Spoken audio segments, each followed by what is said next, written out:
Hello viewers, myself is Dr. Neeta and you are watching my channel Learn Literature with Dr. Neeta. So let us begin today's topic.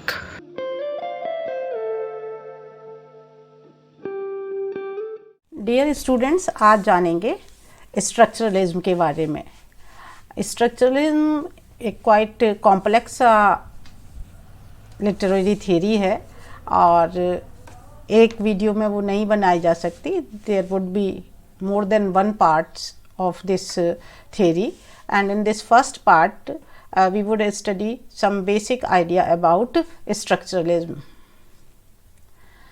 So first, background and definition of structuralism. So structuralism began as an intellectual movement in the mid 20th century France. तो structuralism कहाँ से शुरू हुई? It began in France and it was in the field of linguistics. Linguistics is a branch of knowledge in which we study language. तो linguistics में ये शुरुआत हुई फ्रांस में and it was in mid 20th century. But इसमें जो ideas project किए गए दे वर सो सिग्निफिकेंट कि लेटर ऑन बहुत सारे सब्जेक्ट्स जैसे anthropology, philosophy, literary criticism, sociology, psychology, सारे के सारे फील्ड्स में इस स्ट्रक्चरलिज्म को अप्लाई किया जाने लगा। दो Structuralism proper began in 1950s and 60s. Its origin may be traced back to the studies made by the Swiss linguist Ferdinand de Saussure. Structuralism prominence में आया ये idea during 1950s and 60s, लेकिन इसका जो बीजारोपण था यानी इसकी जो इनिशियल बिगनिंग थी वो एक स्विस लिंग्विस्ट थे जिनका नाम था फर्डिनेंड डी सोश्योर। उन्होंने बहुत पहले ही कर दी थी। इट मीन्स उन्होंने लिंग्विस्टिक्स के फील्ड में इसे बहुत पहले ही इस आइडिया को इनिशिएट कर दिया जो लेटर 1950s और 60s में प्रोमिनेंटली दिखाई देने लगा। Impact of structuralism became visible in Britain mainly in 1970s and 80s. जहाँ तक ब्रिटेन के वर्क्स का सवाल है, इंग्लैंड में जो वर्क हो रहे थे उनका सवाल है, उन वर्क्स में 1970s और 80s के जो वर्क्स हैं उनमें ये स्ट्रक्चरलिज्म का इम्पैक्ट दिखाई देता है। The theory is based on the assumption that things cannot be understood in isolation. देखिए, अगर एजम्पशन की बात करें कि ये किस प्रिंसिपल पे बेस्ड है तो प्रिंसिपल तो बहुत इजी सा दिखाई देता है बट उसके जो डीपर मीनिंग है वो क्वाइट डिफ़िकल्ट और कॉम्प्लेक्स हैं समझने में। ये इस एजम्पशन पे बेस्ड है, इस प्रिंसिपल पे बेस्ड है। वो ये कहते हैं स्ट्रक्चरलिस्ट कि nothing can be understood in isolation, कि अगर हम चीज़ों को समझने की कोशिश करते हैं तो वो आइसोलेशन में नहीं समझी जा सकती। आइसोलेशन मीन्स कि अगर हम सिर्फ उसी चीज़ के बारे में समझते रहेंगे तो वो समझी नहीं जाएगी। तो फिर कैसे समझी जाएगी? For their proper understanding these are to be seen in the context of the larger structures of which these are merely a part of. यानी उन्हें समझने के लिए हमें उस स्ट्रक्चर को समझना होगा जिसका वो एक पार्ट है। फॉर एग्जाम्पल, कोई चीज़ है और वो चीज़ एक बड़े स्ट्रक्चर का पार्ट है, तो अगर हम उस चीज़ को समझना चाहते हैं तो हमें उस बड़े स्ट्रक्चर को पहले समझना होगा। हो सकता है आपको ये बात समझने में थोड़ी मुश्किल लग रही हो बट लेटर जैसे जैसे चीज़ें आगे बढ़ेंगी आप इस चीज़ को समझ जाएंगे। बस इस समय इतना याद रखिए कि ये कहना चाह रहे थे कि कोई भी चीज़ आप आइसोलेशन में नहीं समझ सकते, आपको उसके लार्जर स्ट्रक्चर के कॉन्टेक्स्ट में ही समझनी होंगी। This structuralism challenge new criticism. उस समय जब ये स्ट्रक्चरलिज्म का आइडिया इवॉल्व हो रहा था उससे पहले न्यू क्रिटिसिज्म चलती थी और बट इसने उसे चैलेंज किया और it rejected existentialism and it's idea of radical human freedom. Radical human freedom का आइडिया एग्जिस्टेंशियलिज्म में था और एग्जिस्टेंशियलिज्म उस समय बहुत पॉपुलर थियरी हुआ करती थी बट स्ट्रक्चरलिज्म ने उसे रिजेक्ट किया और क्या एक्सप्रेस किया? It expressed how human behaviour is determined by the cultural, social and psychological structures, के ह्यूमन बिहेवियर जो है वो कैसे डिटरमिन होता है किस तरीके से वो इवॉल्व हो रहा है, किस तरीके से डिटरमिन हो रहा है, उसके लिए बहुत सारे से स्ट्रक्चर्स वर्क करते हैं। वो स्ट्रक्चर्स क्या हैं? Cultural structure, it may be social structure और it may be a psychological structure. अब आपको हो सकता है समझने में ये दिक्कत आ रही हो कि ये कल्चरल, सोशल, साइकोलॉजिकल स्ट्रक्चर्स क्या हैं। You would gradually come to know them. Now something about Ferdinand de Saussure and his structural linguistics. Ferdinand de Saussure was dissatisfied with the historical study of language. As I told you कि ये एक linguist थे और as a professor of linguistics ये पढ़ाते थे। तो उसमें ये लैंग्वेज के बारे में अपने स्टूडेंट्स को, उसकी डेवलपमेंट के बारे में, हाउ इट इवॉल्व्ड, ये सारी चीज़ें बताते थे। तो उस समय जो अप्रोच चलती थी लैंग्वेज को समझने की, वो डायक्रोनिक अप्रोच थी। डायक्रोनिक अप्रोच क्या होती है कि उसमें हम ये दो चीज़ों का अध्ययन करते हैं कि where a language came from, कि ये भाषा कहाँ से आई, and how the words emerged, और इसके जो शब्द इस भाषा में यूज़ किए जाते हैं ये कैसे उत्पन्न हुए और समय के साथ साथ शब्द के मीनिंग कैसे बदल गए। पूरी हिस्ट्री को हम पढ़ते हैं कि पहले ये वर्ड्स कैसे यूज़ होते थे, अब ये कैसे हो, इनका मीनिंग कैसे बदल गया। ये चीज़ें हम अकॉर्डिंग टू हिस्ट्री डिसाइड करते थे एंड इस अप्रोच को डायक्रोनिक अप्रोच कहा जाता है। और फर्डिनेंड डी सैश्योर इस अप्रोच से संतुष्ट नहीं थे। That is why he thought in another way. He was not rejecting that approach, but he was not satisfied, so he added something more to that. He favored synchronic approach. And now what is that synchronic approach? It was the approach in which language was considered more than a collection of individual words with individual histories. So synchronic approach में ये नहीं माना गया कि भाषा सिर्फ शब्दों को मिला के कोई चीज़ है जो बन जाती है और हर भाषा की अपनी हिस्ट्री होती है, सिर्फ ये नहीं माना गया, बल्कि ये माना गया it was thought to be guided by a structural system of relationship amongst word as these they are used at a given point of time. उन्होंने माना कि ये जो लैंग्वेज है ये किससे गाइडेड है? It is guided by a structural system of relationship. Relationship किस किस चीज़ में? यानी उस भाषा के जो शब्द हैं उनके बीच में एक रिलेशनशिप है और उस रिलेशनशिप के हिसाब से भाषा का भी एक स्ट्रक्चर बनता है और पर्टिकुलर टाइम पे पर्टिकुलर किस्म की और पर्टिकुलर स्ट्रक्चर की वो भाषा जो है वो बोली और कही जाती है। अब बात यही है कि वो स्ट्रक्चर बन गया और उसमें से पर्टिकुलर पॉइंट ऑफ टाइम माने हिस्ट्री के किसी भी टाइम पे भाषा का एक प्रकार का यूज़ किया जाता है। His book Course in General Linguistics was published posthumously in 1916. This is another and significant fact. जबकि ये बात याद रखनी चाहिए कि ये किताब इन्होंने लिखी नहीं थी बट इनकी ऑथरशिप में पब्लिश हुई। तो क्वाइट सरप्राइजिंग है कि लिख नहीं रहा व्यक्ति बट कैसे उसका ऑथर हो गया। एज आई टोल्ड यू कि वो एक प्रोफेसर थे और पढ़ाते थे लेकिन उन्होंने बुक नहीं लिखी थी। लेटर ऑन क्या हुआ कि उनके एक कोलीग ने ये सोचा कि ये जो भी पढ़ा रहे इसे एक बुक फॉर्म में कन्वर्ट करना चाहिए। तो उन्होंने उनके जितने भी स्टूडेंट्स थे उनके नोट्स कलेक्ट किए और on the basis of the compilation of those notes उन्हें इकट्ठा करके कंपाइल किया और फिर ये एक बुक उन्होंने पब्लिश की फर्डिनेंड डी सैश्योर के नाम से। अब देखिए स्ट्रक्चरलिज्म समझने के लिए पहले आपको स्ट्रक्चर समझना होगा कि स्ट्रक्चर क्या होता है। अब जो जिस तरीके का स्ट्रक्चर यहाँ हम समझा रहे वही स्ट्रक्चर लैंग्वेज और लिटरेचर में या साइकोलॉजी, सोशोलॉजी, पॉलिटिकल साइंस सब में उन्होंने उस तरीके के स्ट्रक्चर्स की बात की है। हर चीज़ का अपना एक स्ट्रक्चर है और उसी स्ट्रक्चर के अंतर्गत हमने उसकी बारीकियों को, उसके अवयवों को, उसके एलिमेंट्स को समझना है। ना look at these two pictures. One is the picture of building, another is the picture of the rubbles of building, मतलब उसके टूटे फूटे पार्ट हैं। तो बिल्डिंग को आप देखें तो बिल्डिंग में आपको दिखाई दे रहा है कि भाई इसमें बिल्कुल क्लियरली दिखाई दे रहा है ब्यूटीफुल बिल्डिंग बनी हुई है और इसमें बहुत सारी सी विंडोज़ हैं। विंडोज़ पे विंडो पैन्स हो सकते हैं, अंदर जाएं तो इसमें डोर्स हो सकते हैं। बिल्डिंग जो है वो ब्रिक्स की, सीमेंट की बनी हुई है। ये हमें बाहर से दिखाई दे रहा है कि ये एक स्ट्रक्चर है और इस स्ट्रक्चर में ये बहुत सारी चीज़ें आप गिनेंगे तो विंडोज़ निकलेंगी, ब्रिक्स निकलेंगी, पिलर्स निकलेंगे, तमाम चीज़ें निकलेंगी। दूसरी साइड आप देखिए कि ये उस बिल्डिंग के ही टूटे फूटे पार्ट पड़े हुए हैं, वो सारी चीज़ें इसमें भी जो बिल्डिंग में हैं, लेकिन यहाँ वो सारी चीज़ें, वो चाहे ब्रिक्स हों, चाहे दरवाजे के टूटे हुए पार्ट हों, वो सारी चीज़ें मिलके एक स्ट्रक्चर नहीं बना रही हैं। ये सारी चीज़ें इकट्ठी तो हैं, they are an aggregate, they are collected at a place, लेकिन इसमें कोई स्ट्रक्चर नहीं बन रहा है उन चीज़ों का। इसमें ईंटों की आइडेंटिटी अलग दिखाई दे रही है, उसकी अलग दिखाई दे रही है, मतलब और उसकी कोई सिग्निफिकेंस, इम्पोर्टेंस और वैल्यू नहीं है अलग अलग चीज़ें पड़ी होने के कारण।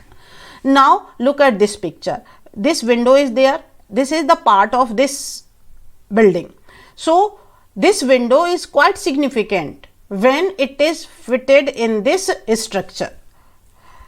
The window is quite significant when it is fitted in this structure. So the value of the element of the structure, this is the structure, and what are its elements? Elements are the windows, doors, bricks, all these things are its element. So elements are significant when they are understood in the total structure of the building. Otherwise elements are also there in this picture, but these elements are not at all significant because they are not the part of a structure. They may be significant in some other ways, but as far as their significance as a window is concerned in a building, it is merely possible in this structure. So this is the assumption that if you are trying to understand the significance of a window, you have to understand its significance in the whole of the structure. You have to understand its significance with doors. You have to understand its significance or its relationship with other elements of the building. So the assumption that nothing can be understood in isolation. तो ये structure ऐसा नहीं है कि building में ही apply करें, हम solar system में भी इस स्ट्रक्चर को अप्लाई कर सकते हैं। देखिए सोलर सिस्टम का अपना एक स्ट्रक्चर है, यहाँ सन है, ये इसके बहुत सारे से प्लैनेट्स हैं, तो प्लैनेट की अपनी आइडेंटिटी एज इट इज़ बहुत सिग्निफिकेंट नहीं है। प्लैनेट की आइडेंटिटी और उसकी सिग्निफिकेंस समझने के लिए हमें इस पूरे स्ट्रक्चर को समझना होगा, देन हमें कंपेयर करके बताना होगा ये बड़ा है, ये जैसे सबसे बड़ा कौन सा प्लैनेट है, छोटा क्या है, और ये कैसे चलते हैं, ये सब चीज़ इस स्ट्रक्चर के पार्ट के अंतर्गत ही तो हैं। तो हम किसी चीज़ को if we are trying to understand Mars in isolation, we can not understand it so well as we are trying to understand when it is the part of that structure. So we are just have to study something element of the structure in relation to structure, यानी किसी चीज की संरचना के अंतर्गत ही हम उसके अवयवों का अध्ययन कर सकते हैं। दूसरा एग्जाम्पल समझिए, ये कार्बन डाइऑक्साइड का एग्जाम्पल है। ये एक कार्बन है, दो ऑक्सीजन है, इनके ये दो इनके चार चार ये ऑक्सीजन के इलेक्ट्रॉन्स दिखाए गए हैं, ये बॉन्ड्स हैं। तो oxygen is significant when it is the part of carbon dioxide in this structure. So अगर हमें इस स्ट्रक्चर में ऑक्सीजन की सिग्निफिकेंस देखनी है, ऑक्सीजन एलिमेंट है, उसे आइसोलेशन में इस स्ट्रक्चर में नहीं देख सकते, हमें उसकी अध्ययन करने के लिए इस पूरे स्ट्रक्चर को देखना होगा। यही बात शेश्योर ने कही है कि अगर आप किसी एक विशेष अवयव को देखना चाहते हैं तो उसे आप आइसोलेशन में नहीं देख सकते, आपको उस पूरे स्ट्रक्चर का अध्ययन करना होगा जिस पूरे स्ट्रक्चर का ये अवयव एक पार्ट है। अब अध्ययन कैसे करेंगे? अध्ययन करेंगे, हम इसका रिलेशन इससे देखेंगे, हम इसका रिलेशन इससे देखेंगे, हम इसका कंपैरिजन इससे करेंगे, हम इसका रिलेशन बॉन्ड से देखेंगे, हम इसका रिलेशन पूरे स्ट्रक्चर से देखेंगे। ये वो कहना चाहते हैं और यही थ्योरी हर चीज़ पे अप्लाई की है। स्ट्रक्चर कोई नई चीज़ नहीं है, स्ट्रक्चर के बारे में हमेशा से बात होती रही है, बट अब थोड़ी अलग बात हुई है स्ट्रक्चर के बारे में कि स्ट्रक्चर की किसी भी चीज़ को हम आइसोलेशन में नहीं समझ सकते। अरिस्टोटल ने भी प्लॉट स्ट्रक्चर के बारे में बताए हैं, these are the things, exposition, rising action, climax, falling action, resolution. अगर हमें क्लाइमेक्स समझना है, ऐसा नहीं हो सकता कि क्लाइमेक्स समझने के लिए हम क्लाइमेक्स को अलग निकाल लें और समझ लें। नहीं, क्लाइमेक्स समझना है तो हमें पूरा यहाँ से पहले का और फिर इसके बाद की सारी चीज़ें समझनी होंगी और क्लाइमेक्स का रिलेशन इन सारी चीज़ों से देखना होगा। Only then we can understand the important significance value of climax. Here are some other structure. If we are trying to understand, for example, the importance of governor, then we have to consider this structure of state government. हमें बताना होगा कि governor कितना important, भाई executive से नीचे होता है बट चीफ मिनिस्टर से ऊपर होता है, और इसकी क्या क्या पावर्स होती हैं इस रिलेशन में, कि ये लोगों को कैसे प्रभावित कर सकता है, स्टेट गवर्नमेंट से इसका क्या रिश्ता होता है। ये सारी चीज़ें समझने के लिए हमें इस पूरे स्ट्रक्चर को समझना होगा। Only then we can very well understand this part of the structure. तो दो बातें कि किसी भी चीज़ का स्ट्रक्चर है और उसके एलिमेंट्स हैं। एलिमेंट्स को आप अलग से नहीं समझ सकते जब तक कि आपने उस एलिमेंट को उस स्ट्रक्चर के पार्ट के रूप में नहीं पढ़ा। पार्ट के रूप में पढ़ने का मतलब इसका दूसरे एलिमेंट से क्या रिश्ता है, प्लस इसकी टोटल स्ट्रक्चर में क्या सिग्निफिकेंस है, ये बात ये बताना चाहते हैं। Now this is again the structure of poetry, metre, stanza, rhyme, line break. If we are trying to understand the significance of stanza or significance of meter, then we will have to consider whole of the genre of poetry. Only then we can understand it.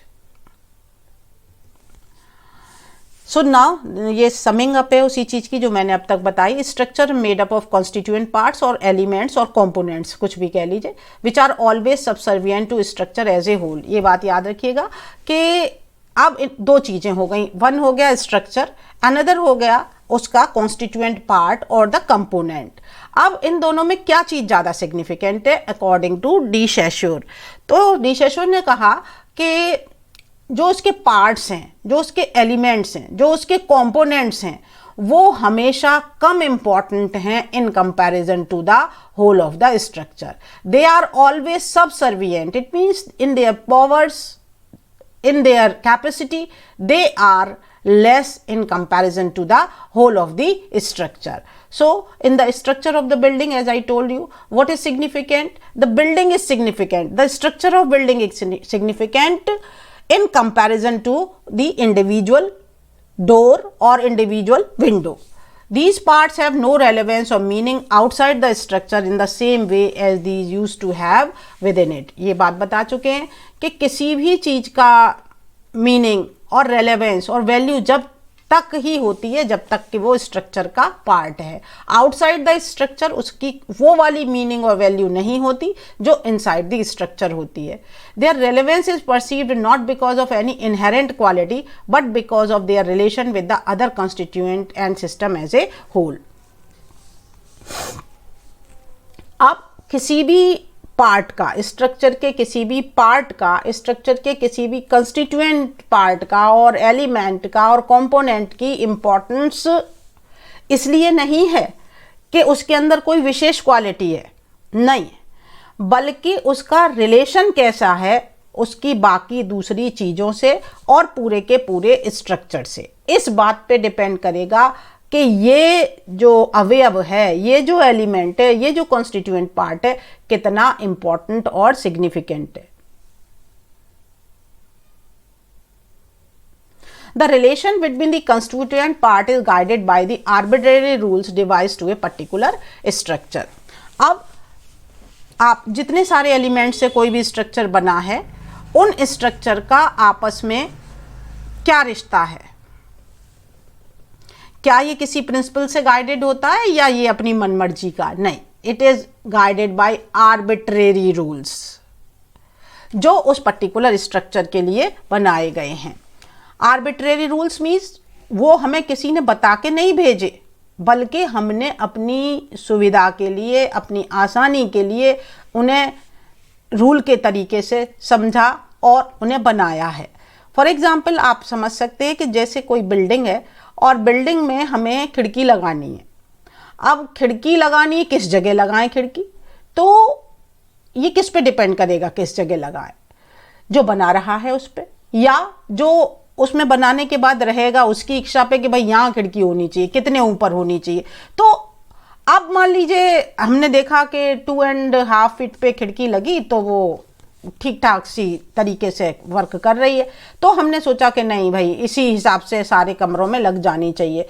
लेकिन ऐसा कहीं नियम नहीं है कि इतने पे ही लग सकती है, इससे ऊपर नहीं लग सकती या इससे नीचे नहीं लग सकती। तो इसमें क्या है, सारे रूल्स रेगुलेशन स्ट्रक्चर में जो आपस में रिश्ता होता है कॉन्स्टिट्यूएंट पार्ट का कि दरवाजे से कितनी दूर खिड़की होगी, वो सारे नियम और स्ट्रक्चर से उसका क्या रिलेशन होगा, ये सारे रूल्स सिर्फ आर्बिट्रेरी हैं। आर्बिट्रेरी मीन्स उस पर इम्पोज किए गए हैं, अपने मन की मर्जी से बनाए गए हैं। इसीलिए क्या होता है कि भाई जब मन की मर्जी है और मन लोगों के अलग अलग तरीके से चलते हैं, तो स्ट्रक्चर्स जो होते हैं दे आर नॉट स्टैटिक, स्थिर नहीं होते, बट डायनेमिक, गतिशील होते हैं। They change with the passage of time. They are present in all areas of thought and study. इस बात को ध्यान रखिए कि ये स्ट्रक्चर्स सारे एरियाज में होते हैं, B it the field of political science और इट इज सोशियोलॉजी और इट इज साइकोलॉजी और इट इज लिटरेचर और इट इज लैंग्वेज और इट इज साइंस। कहीं पे भी देखें ये स्ट्रक्चर सारे all areas of thought and study में पाए जाते हैं। इसीलिए क्या है, पहले साइंस को तो साइंस की तरीके से पढ़ते थे, अब क्या है कि जब हम स्ट्रक्चर पढ़ रहे हैं, उसके एलिमेंट्स पढ़ रहे हैं, उनके रिलेशन पढ़ रहे हैं, तो हर चीज़ की स्टडी अब कैसी हो गई है, study of all discipline has become calculative and scientific. Now there are a few concepts given by Saussure. They are quite significant. So one is the concept of signifier and signified. So here you are able to see a picture and here you are able to see this word tree. So he wants to suggest that if someone is writing this TREE on a copy and showing it to you, or he is uttering this word as tree and you are listening or someone else is listening, then what happens? Automatically a concept like this is framed in his mind. उसके दिमाग में एक ऐसा concept बन जाता है, क्या कहते ही, ट्री कहते ही कि एक ऐसा सा तना होगा, उसमें ऐसी ब्रांचेस निकली होंगी, उस पर पत्तियां लगी हुई होंगी, ऐसा कंसेप्ट बन जाता है। So this word TREE, if it is written on a copy, tree, or you are speaking it, this is signifier, and this signifier is making a mental concept, and that mental concept is called signified. So he is talking about the linguistic sign, a word. He tells how the meaning is conveyed through word. Meaning कैसे convey होता है? We have that tree and the image is coming to our mind. So this word TREE जैसे ही देखोगे आपके दिमाग में वो picture बन जाएगी. So this word is signifier and this tree is signified.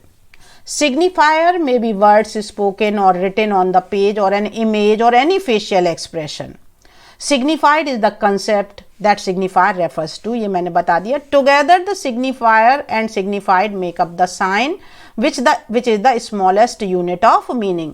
यानी signifier और signified मिल के sign बनाते हैं. These are connected to each other by arbitrary relationship. एक बार फिर देखिए. अब TREE का इस मेंटल कंसेप्ट से क्या रिश्ता है? कोई रिश्ता नहीं. रिश्ता हमने बना दिया है, क्योंकि लंबे समय से बहुत सारे लोग ट्री ट्री ट्री कहते हैं और ये वाला मेंटल कंसेप्ट बताते हैं। तो धीमे धीमे करके क्या हुआ कि लोगों के मन में ऑटोमेटिकली ये कंसेप्ट एम्बेडेड हो गया कि ये कहो तो ये कंसेप्ट बनेगा। ये हमें किसी ने कह के नहीं भेजा था, बट लंबे समय तक एक कम्युनिटी ने इस वर्ड को यूज किया इस कंसेप्ट के लिए। That is why it has embedded in our mind. हमारे दिमाग में ये सेट हो गया कि ये कहो तो ये आना चाहिए, इसी तरीके से डॉग कहो तो ऐसा एनिमल आना चाहिए, चेयर कहो तो ये आना चाहिए। तो ये किसी ने कह के नहीं भेजा, बट ये आर्बिट्रेरीली किन्हीं लोगों ने शुरू में डिसाइड किया होगा कि इस चीज को इस तरीके से बोलेंगे। So this is arbitrary relationship. Signifier और सिग्निफाइड के बीच में कौन सी रिलेशनशिप है? मन की मर्जी की लोगों ने बनाई है। अब सिग्निफायर और सिग्निफाइड में क्या ज़्यादा इंपॉर्टेंट है? He gives more importance to words than the mental concept. He gives more importance to word. TREE को ज़्यादा इंपॉर्टेंस देते हैं, सिग्निफायर को ज़्यादा इंपॉर्टेंस, सिग्निफाइड को कम इंपॉर्टेंस। क्यों? क्योंकि सिग्निफाइड तो यही रहेगा, सिग्निफायर चेंज होता रहेगा। तो स्टडी किसकी करनी चाहिए? जो चीज़ चेंज होती रहेगी। आपके दिमाग में आ रही होगी ये चेंज कैसे हो जाएगा? ट्री तो ट्री ही रहेगा, चेंज हो जाएगा। देखिए, अगर हम एक दूसरे सेट ऑफ कल्चर में चले जाएं तो हम इसे पेड़ कहेंगे, कंसेप्ट तो तब भी यही बनेगा। हम इसे वृक्ष कहेंगे, कंसेप्ट तो तब भी यही बनेगा। हम इसे कुछ और कहेंगे किसी किसी भाषा में, कंसेप्ट तो तब भी यही रहेगा। तो चेंज क्या हो रहा है? चेंज हो रहा है ये वर्ड। तो इसकी स्टडी सिग्निफिकेंट है according to de Saussure. Shosho's concept of Lang and Parole. Now, this is quite significant concept. This term Lang is a French term, refers to the system or structure, the whole of which is the work of collective intelligence of a community. It is abstract and invisible, but could not be changed at the will of an individual. He is giving this concept in relation to language. Now, how the language is going to be use, कैसे use हो रही है? इन्होंने एक term बताया langue. Langue के meaning एक system of structure, जिसे किसने डेवलप किया है या जो ग्रेजुअली डेवलप हुआ है, किसके द्वारा?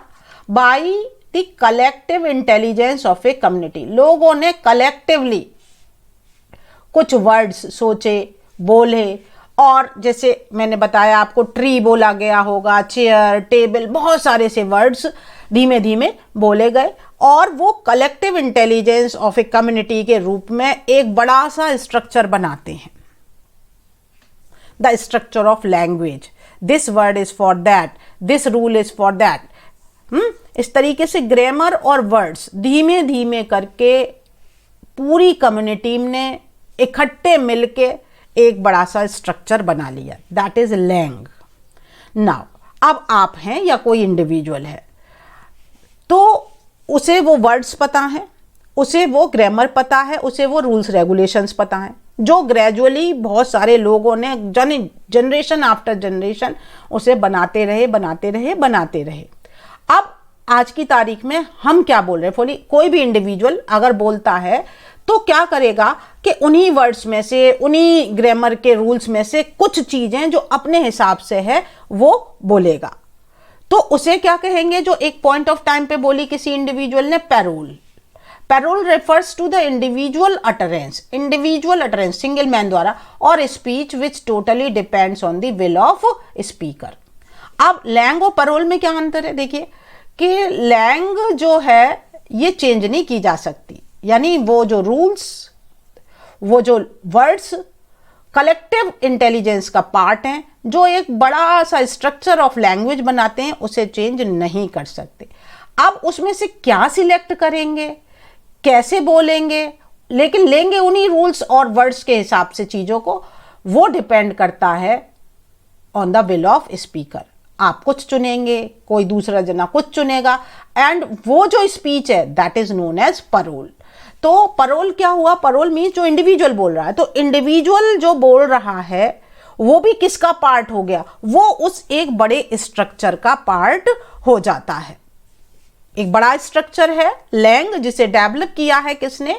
With the collective intelligence of a community, और उसमें से इंडिविजुअल अपने हिसाब से चीजें ट्रेस करके और निकाल के बोल रहा है, लेकिन वो उन रूल्स और उन वर्ड्स को ग्रेसफुली प्रोटेक्ट करके रखता है जो लैंग का पार्ट है, क्योंकि वो उन्हें चेंज नहीं कर सकता, बट चीजों को सेट अपने हिसाब से करके वो बोल रहा है, एंड वो जो बोल रहा है that is payroll.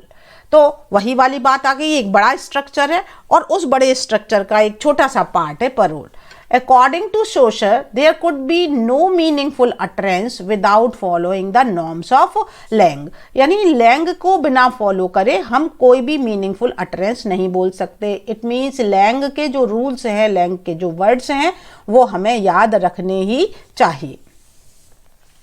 It means a simple utterance or a play or a dance performance or an event etc. can be better understood with the proper understanding of the language under which that parole is functioning. For example, you are seeing someone is speaking, or a play is going on, or a dance performance is going on a stage, or some event is there.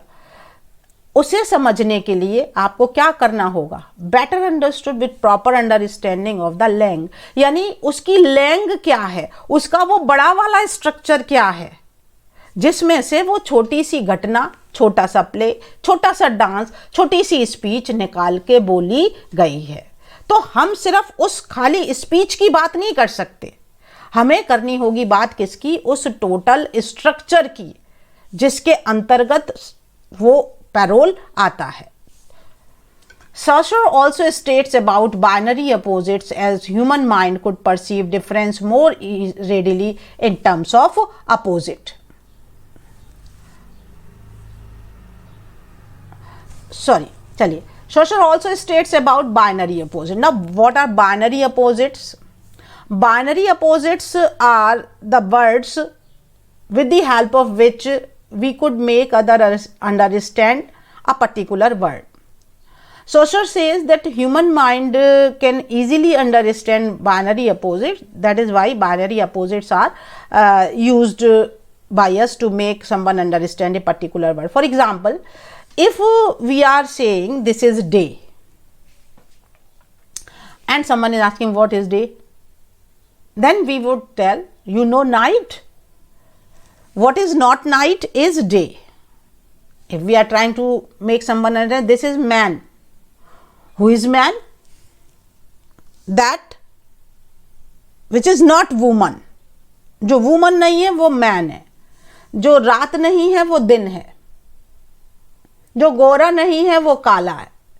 It means these words, gora, kala, man, woman, these are the binary opposites. So he is also talking about this idea. So we would keep the things now up to this place, and from the next video we would further explain the things. So thanks for patience listening.